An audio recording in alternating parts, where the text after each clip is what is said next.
Hello my fellow book addicts, Megan here, and time for another book review. Today, I'm going to be talking about Lake Silence by Anne Bishop, and this is book 7 in the Others/World of the Others series. So, I will admit I was a tiny bit hesitant going into this book. Unlike the previous 6 books, which focuses on Meg and the lakeside courtyard, and the blood prophets and just that corner of the world, here we are focusing on a totally new set of characters and a new location. And I was a little hesitant because I grew to love Meg and Simon, Vlad, Tess, just all those characters from the first 6 books.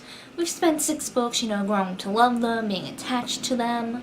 And despite the fact that their story was wrapped up pretty well, it was still kind of sad to say goodbye to them. To still be in this lovely world, but to not be around them. But I very quickly grew to like the characters in this book, but I'm also a bit sad because I believe the next book, Wild Country, focuses on a different set of characters, but get into that later. I did think this ended up being a really nice addition to the series. Despite the fact that I still miss Meg and all those lovely people from Lakeside, it is nice to be able to see more of the world. I know we got other flashes from other parts of the continent in the other books, and got to see through other people's eyes, like Hope and Jean, and the Terra Indigene from the town of Bennett, and so on and so forth. I like being able to see different points of view there in different locations, but still the story primarily took place in Lakeside. Unlike all the other books, this takes place in one set location, the small little town of Sproing, which is up by the Finger Lakes, more specifically Lake Silence. Though like the other books, we jump from different points of view, and just one thing I liked about this book, our main female character, Vicky Devine, is human. She isn't just human, she's a normal human. Unlike Meg, she's not a blood prophet, she's not Intuit. She's just a normal, run-of-the-mill human. And she's an older woman. So, I liked being able to get that kind of fresh perspective as a regular human in the world of the others.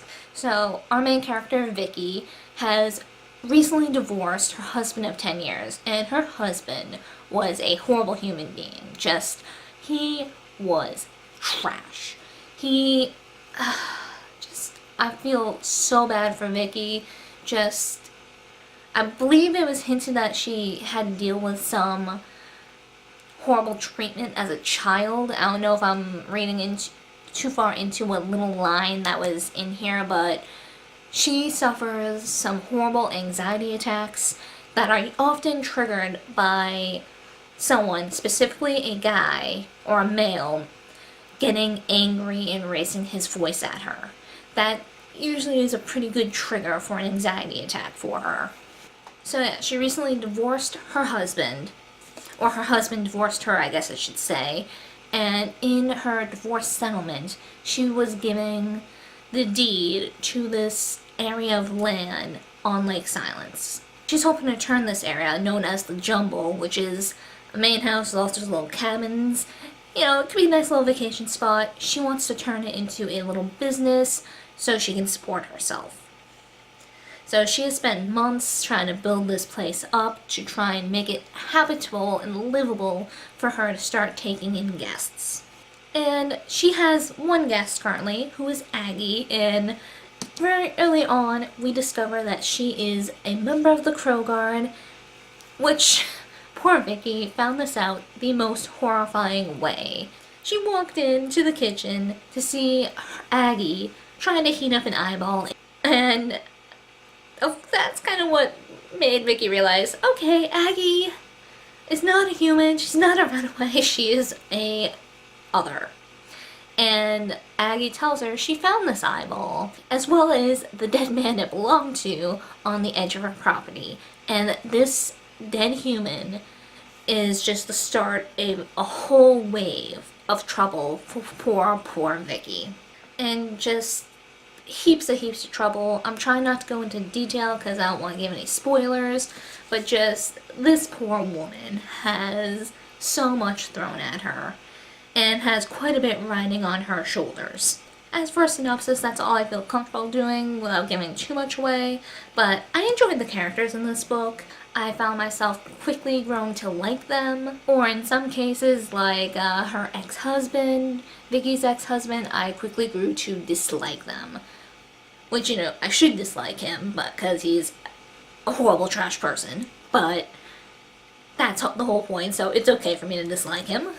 But just the characters, Officer Grimshaw, despite his grim, gruff, antisocialness, I liked him. I thought he was a fun character. I loved Julian. I thought he was a total sweetheart. Ilya, I totally loved. Just all the characters in this book I quickly grew to love. And I just think it's really nice to be able to see this world that Anne Bishop has introduced us to grow, to see more of it, and I just really enjoyed it. I'm not sure if the next book, Wild Country, is going to be the last in the series. I hope it's not. I hope one day there is going to be more into this lovely world, because this world is awesome, it's creative, it's interesting, it's just enough like our world to make it seem real, for lack of better words. Just, I love the twists, and just, I really enjoyed the series so far, and it'd be a shame to see it end. Despite the fact that I know it has to end at some point, but I'm sure most of you get me. So, I'm gonna go into a little more detail about things I liked and didn't like in a spoilery section, so if you have not read Lake Silence or anything before it, I highly suggest you click away now and come back after you catch up. Trust me, it is worth the read. So, where to begin?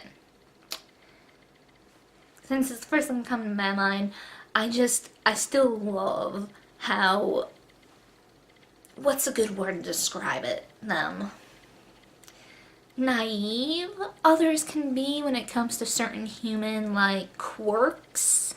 God, why am I blanking on their names? The member of the Bear Guard and the Panther Guard who are staying with Vicky are questioning, why are these humans telling other humans to stay inside when they're watching the news? When all you gotta do is look outside and see that it is bad out. Just, they're kinda questioning on some of the more interesting quirks of humanity. Just, I don't know, just these big predators being puzzled over things that humans do. I just find it interesting and humorous, and just, it makes them seem kind of adorable in my eyes. Adorable for big killing machines that could easily murder someone, but whatever. I absolutely adored Ilya and just his brutalness when it came to being Victoria's attorney. Just how brutal he could be, and just, I love that. Not to say that Vlad and the other vampires in the other books weren't brutal, but it was interesting to have a main vampire character be an attorney, so you get that extra brutalness. Just, and especially when Yorick and the stupid Tie Clip Club members did get the jumble back from Vicky with that forged document.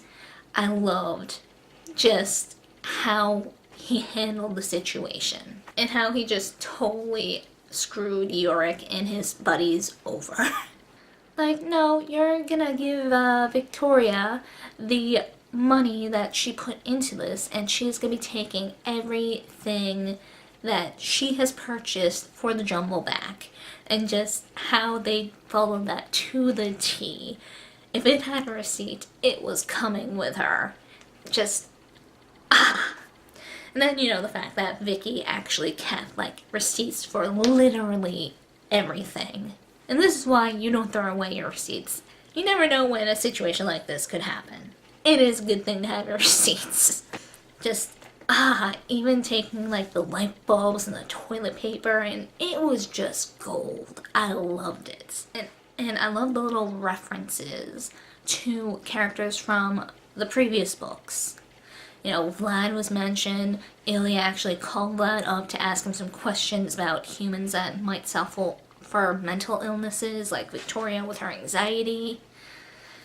And how Meg was suddenly mentioned, and just, I love little things like that for companion novels or spin-offs.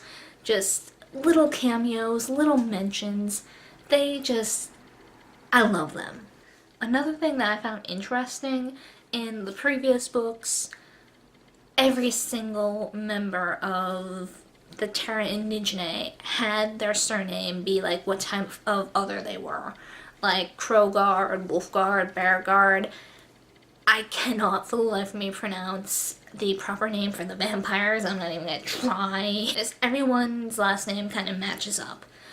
Though in this one, when Aggie was renting a cabin, she went by Aggie Crow, spelled with like an E at the end. And one of the boys, who was being kind of like a land guard for Victoria, went by Panthra instead of Panther Guard. Cougar, that was his name. And how the local fire elemental went by Aiden. And I didn't know Aiden meant fire. So I found it interesting how some members of the others do take on human-sounding names or aliases that don't totally reveal their heritage. I never thought of that, and I thought it was interesting. So I still find it funny, though not surprising, how some humans just didn't learn from the craziness of the Great Predation, as they are calling it. It's been a little under a year since it happened, but then you have members of the Tyclid Club trying to be stupid, trying to turn the Jumble into this big, high-cost resort, and just totally ignoring the original terms for the land. They do not own the land, they cannot change anything with the land. The buildings that are on the land are all they can have. They cannot have another square footage of building. They can renovate the buildings, they can build up to a certain point, I think, but they cannot exceed the original square footage of the buildings. They cannot cut timber other than to heat the houses, and they need permission for that. They can have a little garden, but it can't go past a certain point. No motors on the lake, because that is a big no-no. Just, there are very set rules, and there is no wiggle room. And being in the wild country, if they try, they will be stopped, and it will be bloody. But here they are trying to push those limits, despite the fact that they saw what happened to the Humans First and Last movement the year before. Here they are, not even a year later, trying to just pull one over the other's eyes. Can't say I'm surprised, because, let's be honest, humans are stupid. But just, it still blows my mind that even with humans in their natural stupidity and their greed pushing them, it's still like, really? Do you really not have any common sense? But you know, it's okay, because they got what was coming to them. Just, I love how this, as part of the series, can just stand alone so well. Things wrapped up nice, and it's just nice. I just loved it. And like I said, I believe the next one takes place in the town of Bennett, I want to say, which was mentioned quite a bit, and we saw quite a bit of in the last couple books before this one. Though we are going to see more of it now, obviously, which I am excited for, though I am sad that we're not going to see more of Vicky and Ilya and Julian and Grimshaw, because, you know, I did grow fond of them. But, you know, it'll be nice to see more of this world as well. Here's hoping the humans in the next book aren't quite as stupid as Yorick and his Tyclid Club members. Though, we probably wouldn't have much of a story if we didn't have some humans being stupid in the next book. So yeah, that is it for this book review, and I hope to see you guys next time.